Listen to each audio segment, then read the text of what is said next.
Hello, my name is Darren Garcia, and this is a new thing that we're doing where we are going to do more long form interviews with some really interesting people. So today we have Mackenzie. Mackenzie, would you like to introduce yourself? Yeah, hi, I'm McKenzie Ortiz and I run the account Pedestrian Pride. We're on Instagram, TikTok, Facebook, all the links and websites. And how did you get into this work? What did you go to school for? Yeah, so I went to school. So I went to University of Kansas where I studied environmental science. So I have a Bachelor of Arts in environmental science. So I'm not like a super sciencey person, but I was really interested in like the sociology behind the environment and like environmental justice. I graduated from college in 2018, and after I got a job working for the city of Kansas City, Missouri, working at the health department, actually in environmental health. I did that only for a few months before kind of my personal world kind of fell apart. And I ended up having to move back home to Wichita. And there I actually worked as a restaurant server for a year before moving to Kansas City. And then moving to Columbia, Missouri, which is where I live now. And so for all of those years in between college and getting the job that I have now, I was working mostly in restaurants or retail or jobs that really I could, that you don't necessarily need like a degree to have, but things that were easy to access for me. So things that I could walk to without a car. And it took up until really 2022 until I realized how much being like a pedestrian or being someone who walks to work was really impacting my life and kind of limiting my life as well. I kept having the aspiration to get a car one day, and one day I would afford a car, or one day driving would just work out for me. But it took until I was like in my mid 20s to realize that driving was not an option for me. Um, and that really I wanted to go into transportation advocacy as a career. And then having the background in environmental science, I applied for a job with a nonprofit organization called Local Motion here in Columbia, Missouri. They do transportation advocacy, and I already like walk the walk. So it was like a natural fit for me. And then, with my having a degree obviously helped me get that job. So I transitioned out from working in restaurants and working in retail to having like a full-time job in a career field that like I'm really passionate about. Mm. But at the same time, I was applying at Local Motion. I started Pedestrian Pride. So the Pedestrian Pride actually comes a little bit before my full-time position at Local Motion. So now I do both. One's like advocacy on my own, and the other is through the organization. Yeah, no, before we get into the great work that you're doing, can you just maybe take a step back and tell me, so when you were a server, or when you were doing these sort of jobs and needing the transportation, but also walking, tell me like how would that affect you? Like how, like for somebody maybe that wouldn't think that that would affect somebody with that job, like kind of draw that out for me. What was the situation there? Yeah, so like I was very lucky. So when I worked for the city of Kansas City, I had free bus fare with my job. So that was like one of the perks of employment at the city was you could take the bus for free wherever. And I got really used to that. But then after losing access to the bus and moving back to Wichita, where public transit is not as good, I got an apartment close to the restaurant that I worked and walked to and from work. Obviously, working at a restaurant, you have some late nights. So, like, walking in the dark can sometimes be scary, being like a younger woman, sometimes was scary.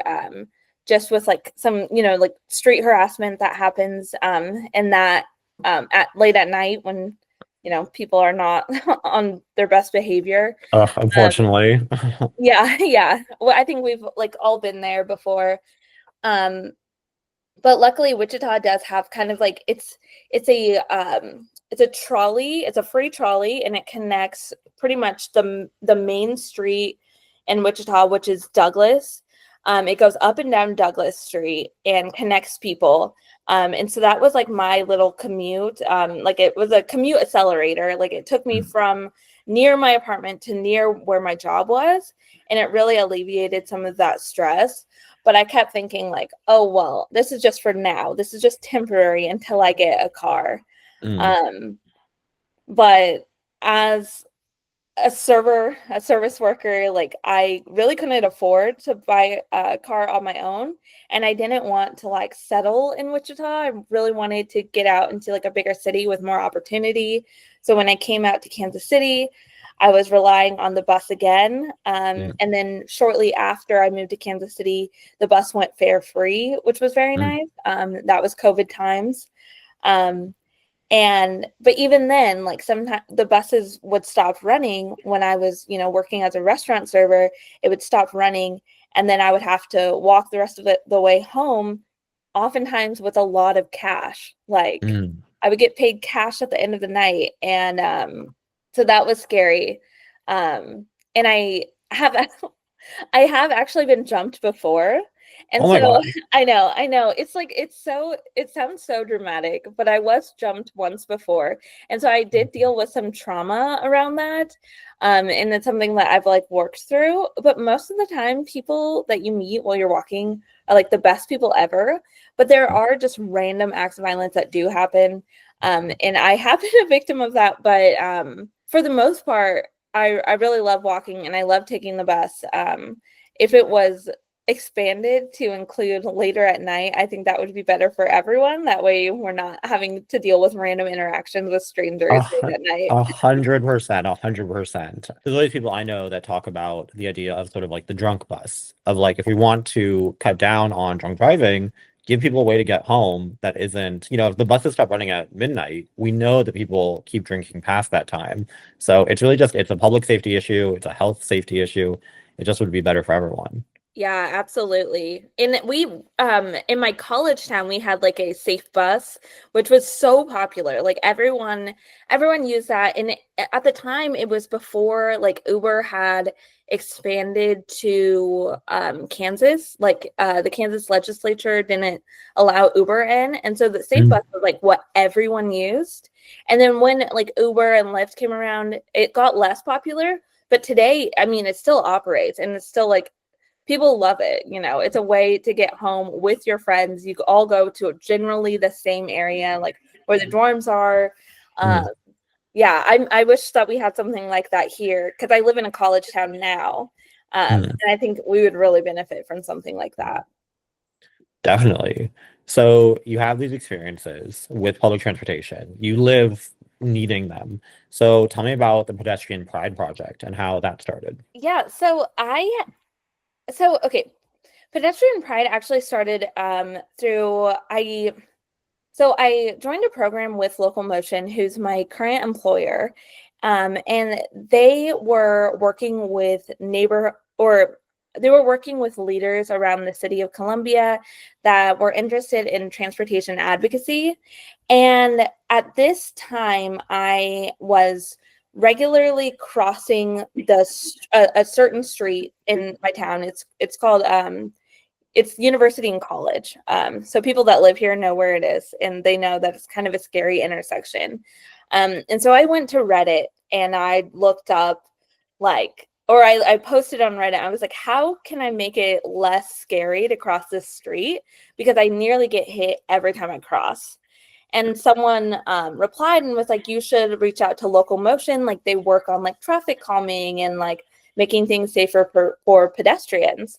And so I reached out to Local Motion. I saw on their social media that they had a paid like program where you could join and work on a project like alongside getting like mentorship from their team. And so I did that for about a year and kind of got the idea for Pedestrian Pride. But then after about a year, they were like, well, we do have a job opening. We'd like you to Mm. like join on as staff. So that's kind of why the Pedestrian Pride kind of overlaps with the Local Motion stuff too.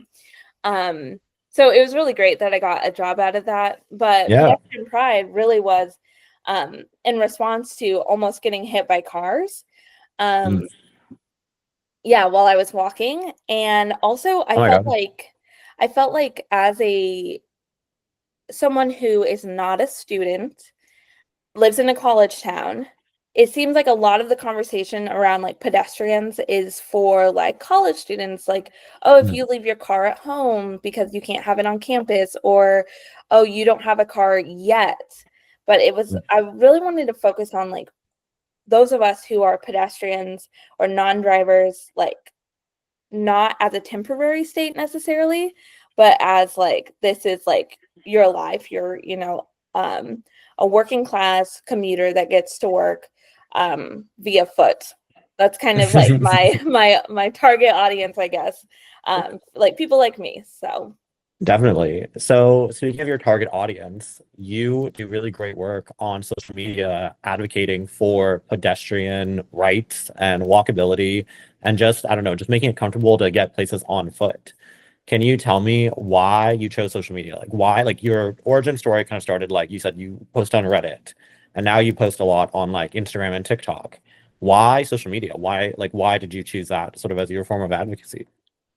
okay, so I really like social media. I was super, super inspired by pedestrian dignity, of course. Like Mm. the work Wait, can you that, tell people what pedestrian dignity is in case they don't know? so, oh my God, I feel like I'm gonna do a bad job. Can you?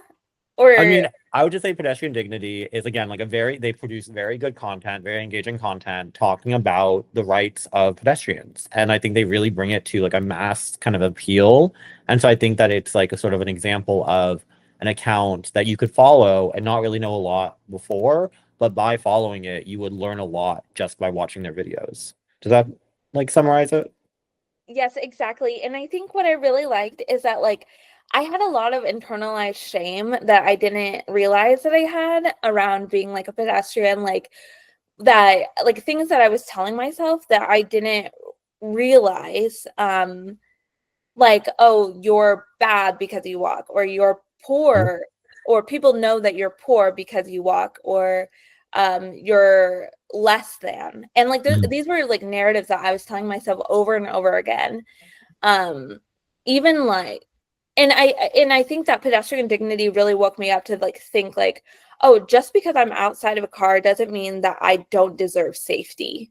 And so Definitely. really, yeah, and so really I wanted to do that kind of like on a smaller scale, like, okay, there's so much stigma around being outside of a car. Like, why is a young woman out walking the streets? Like there's like so many like narratives that are like that. And I really wanted to challenge that and like reduce the stigma. Like, I am a young woman. I am I'm not driving. But I also am like successful and happy and engaged in my community, and like kind of just to challenge stereotypes around who walks, who takes public transit, things like that. But then it's also a thing of like, even if you are poor, which I grew up poor, in and out of the system, like that definitely is my story as well. But kind of challenging like the stigma around that. Definitely. And in posting and trying to like, fight these stereotypes, what have you learned? Like, what have you learned? Like, have your views from when you started to now, has anything changed? Or like, what have you kind of learned in that journey of posting? I think that like over my time posting, I realized that a lot of people get really angry on social media. Um and like I get a lot of like hate comments and like things like that, which I think is to be expected on social media. But a good takeaway that I've like realized is that I'm really challenging the way people think, and I think that's why I get so much hate. So I try to take it all with like a grain of salt. Um, when I was first starting, and something that still happens quite a bit, is people park on sidewalks like a lot. They block sidewalks, and they and I don't think it comes from like a place of like evilness, like, oh, I'm gonna block the sidewalk so no one can get by. And so when I would post about it, people would be like, well, they didn't know. And I'm like, well, but now they do, like ideally now they know like you shouldn't cross a sidewalk, so people with like mobility issues, they're able to cross the street safely or get to their destination without having to go into the street. Mhm. And I see less of that in town now. I don't know if it's because of me or I'm just taking better routes, but just kind of like being thought provoking and yeah, making people think about the things that they're doing and how it impacts like the people around them um is one of like the more powerful things that I've learned. Yeah, what opportunity do you think is it just education? Is it just that people just don't know and it just is like you making a video to like let them know? Or like what is that kind of opportunity there for education? Yeah, I think education is a huge part of my platform, for people that drive, but also for people that are walking or people that ride their bikes or are non-drivers too. I try to plug as many like engagement and like community engagement, civic engagement opportunities as I can. Um, the city of Columbia is working to be better with their residents and to get more like community feedback um, on like different projects. And I try to like plug all of those things like, hey, if you're able, come out to this event. I'll go there with you. Oftentimes I am like the only person of color in a room. That's not uncommon. Often I'm one of the younger people in a room, and I'm not even that young, so it's not like, but you know what I mean? Like it's like compared to everyone else, it tends to Right. be like white people, middle-aged and up, that are really engaged with their community, which is great, but we need more diversity in those spaces. So that's another huge part of it. I'm also on the Planning and Zoning Commission for the city. Mhm. And so I'm privy to a lot of information that like I think other people would love to know, like and so a lot of times in planning and zoning conversations, people forget about those that are non-drivers because we're talking about parking all the time. People forget about renters, and I'm a renter. I don't own my home, and so I'm thinking about like how are the residents that actually live in the area Mm. impacted by these parking minimums or these other kinds of land use policy. How are these folks who maybe don't own property but actually live there, how are they impacted? And so I try to bring all of those things into my content, because I know 5 years ago, before I got into advocacy, these are things that like I was thinking about, but I didn't know how they were kind of connected. It's like, why is it that I have to walk across this giant parking lot to get to the grocery store? um I'm thinking about that like at a small level, but I'm not thinking about the bigger picture of, oh, like this is hostile infrastructure. I'm not able to easily get to a grocery store to begin with. I have to walk 2 miles and then walking across all these parking spots just to be able to get inside, like where I feel hot because there's no shade, like all of these interconnected things. So I'm trying to help connect the dots for people who maybe are just starting out in their like kind of like urbanist or environmental journey, wherever they may be. Definitely. And what do you think for those people who are just coming to learn about these things? What are the obstacles to learning more? Like you said, like you're pretty involved. You are walking, so you're seeing the things daily, but you're also like on the Planning and Zoning Commission. So you're also hearing about these things. What are the obstacles to, just a person on the street to learning more or to like learning the things that you know now? There's so many, right? There's so many. I think okay, I'll just try to go through the first few that I'm thinking of. But one, I think that a lot of times people go into a room and they don't see anyone that looks like them and they think, oh, I'm not welcome here. So challenging that and like having a more diverse population, like in not only in like a racial sense, but and beyond age, like there's no other people in wheelchairs, there's no other people using mobility devices. Our meetings should reflect the diversity of our community, and they don't right now. So that's a big part. Two, transportation to these meetings. A lot of people, the way that our city is like developed, or has been developed, the cheaper housing is towards like the outer skirts of the city, and so people are really socially isolated because they stay in their pockets of the city that are further away from transit lines or not in walkable areas. And so these people that are lower income, they're not coming out to the city center to go to city meetings Mm. because they can't afford to take an Uber or a Lyft, and they don't have access to those other modes of transportation. Um, People don't have time.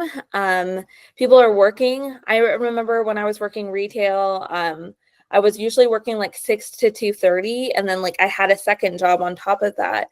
Mm. So I mean, it's just like people are just there's a certain amount of privilege that goes into being able to go to these kind of meetings. When you're worried about getting food on your table or keeping your lights on, you're probably not thinking about, the new housing development like going in down the street from you.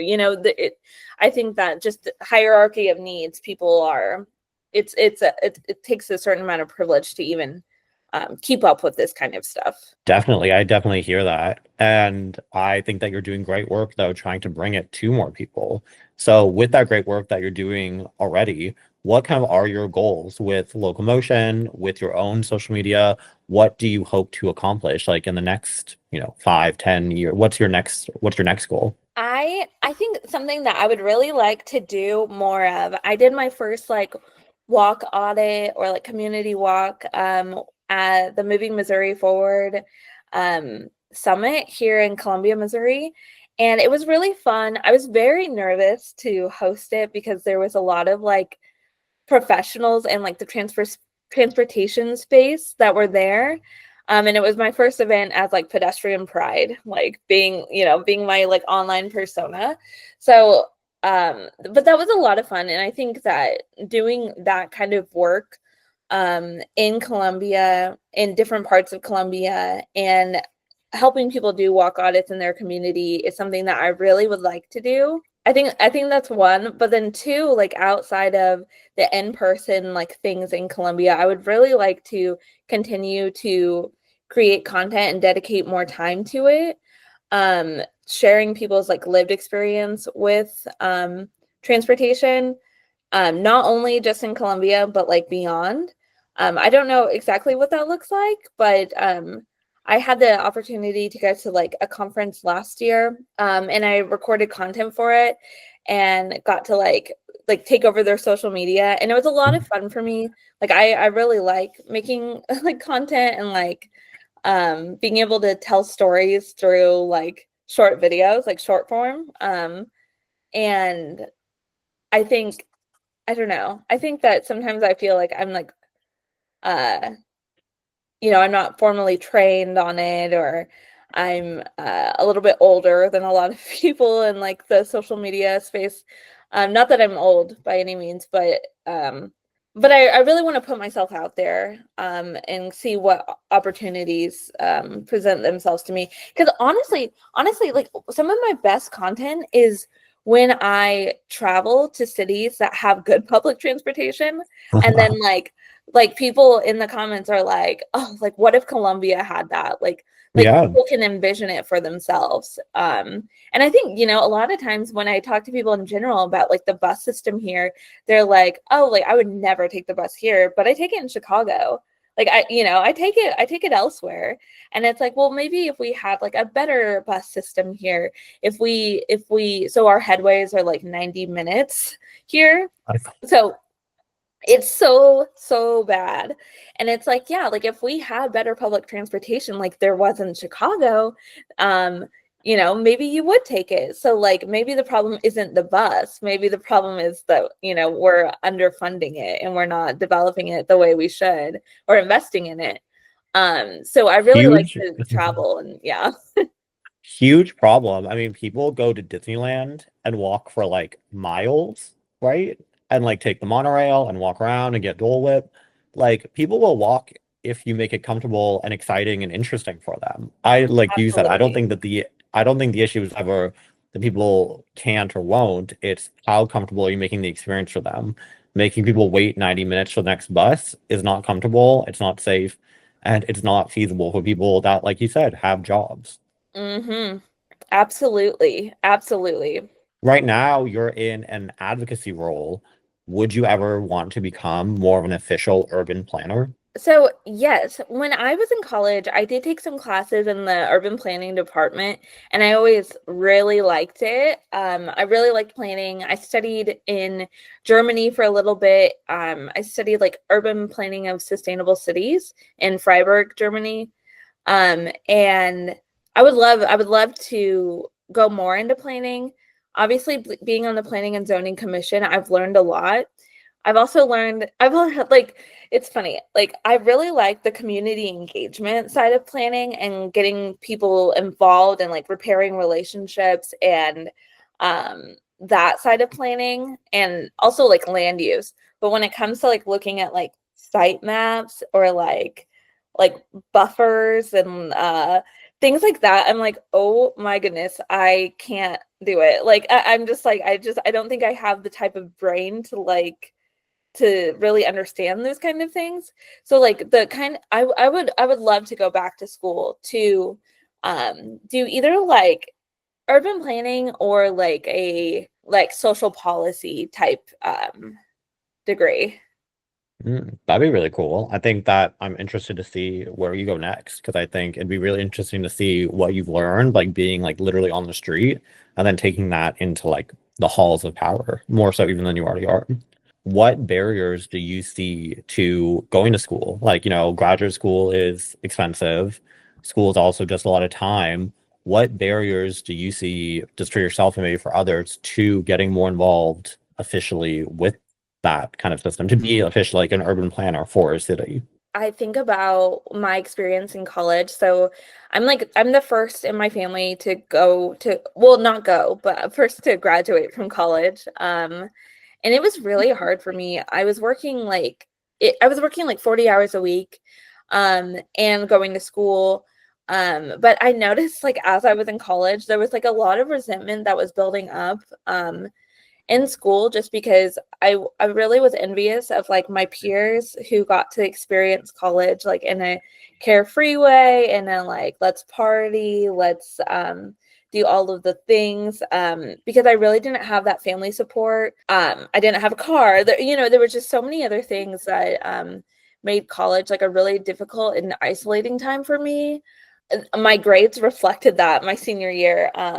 Like for the most part, I got like pretty good grades, but I think I have like a 3.2 GPA, which like the schools, well, okay, so that's one. I don't think my college GPA is like that great.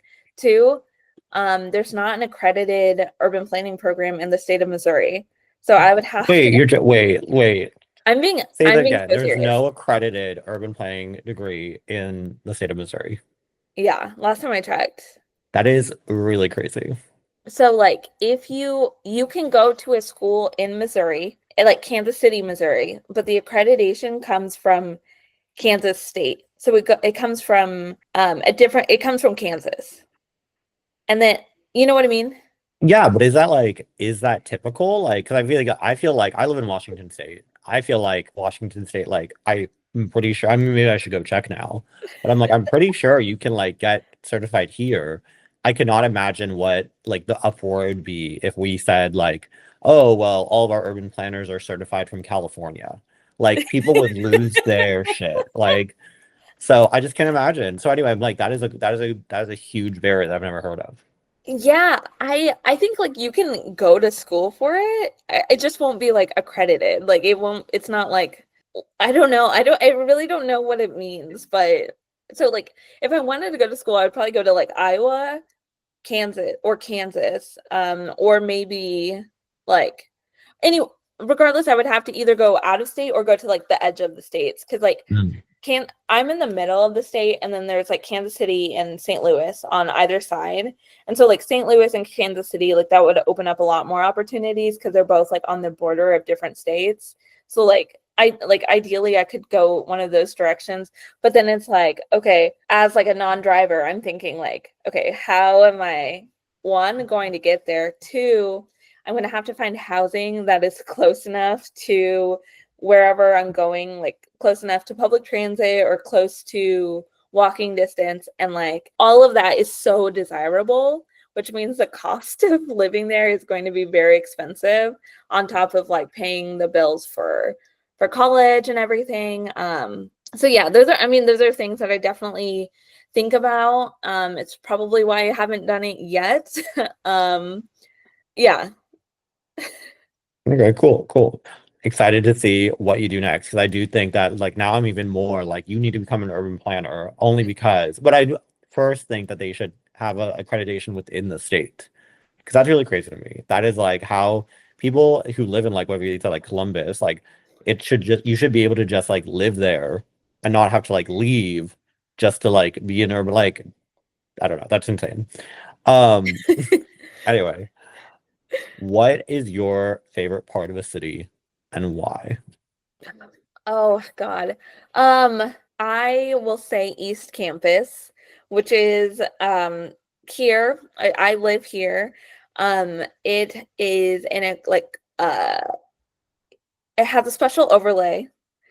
There are no like parking requirements here because we're like grandfathered in. So parking, like everyone like parks on the street and people hate it, but I don't because I don't drive. Um, but like I don't know, something about our neighborhood is like we have brick road, so it just calms down traffic.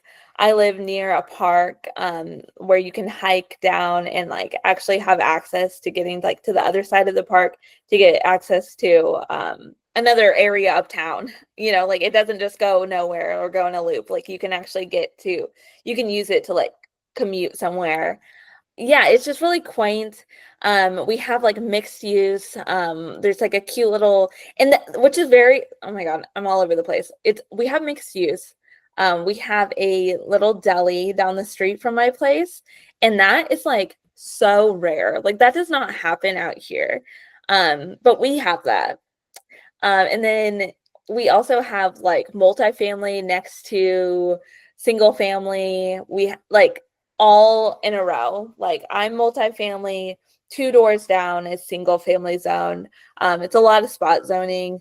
But I love it. I love it down here. It gets really rowdy. Kids like to like take over the streets sometimes when they're partying, which obviously is not ideal, but it brings a lot of liveliness to the neighborhood. And when they're gone, the best part is when they're gone, the kids are gone, like during the summer, wildlife literally like starts to heal. And you see like deer come out and like Oh my God. woodchucks and like all the animals start to like come out and like be like normal again. Because everyone else that lives here, like we're like townies and we don't really leave the house much. So it just like nature starts to heal. So it's very sweet. Okay, so I'm hearing walkability all year, but especially in the summer times when the college kids go back home, you get nature on top of the walkability, which sounds Yes. amazing. Yes. That's super cool. I like that. Okay, cool. Where can people follow you? Okay, you can follow me, Pedestrian Pride on Instagram. It's like at Pedestrian Pride. TikTok at Pedestrian Pride. Actually, I think it's at Pedestrian Pride everywhere. Blue Sky, Twitter, etc. Okay, cool. Thank you so much for talking with me today. Thank you.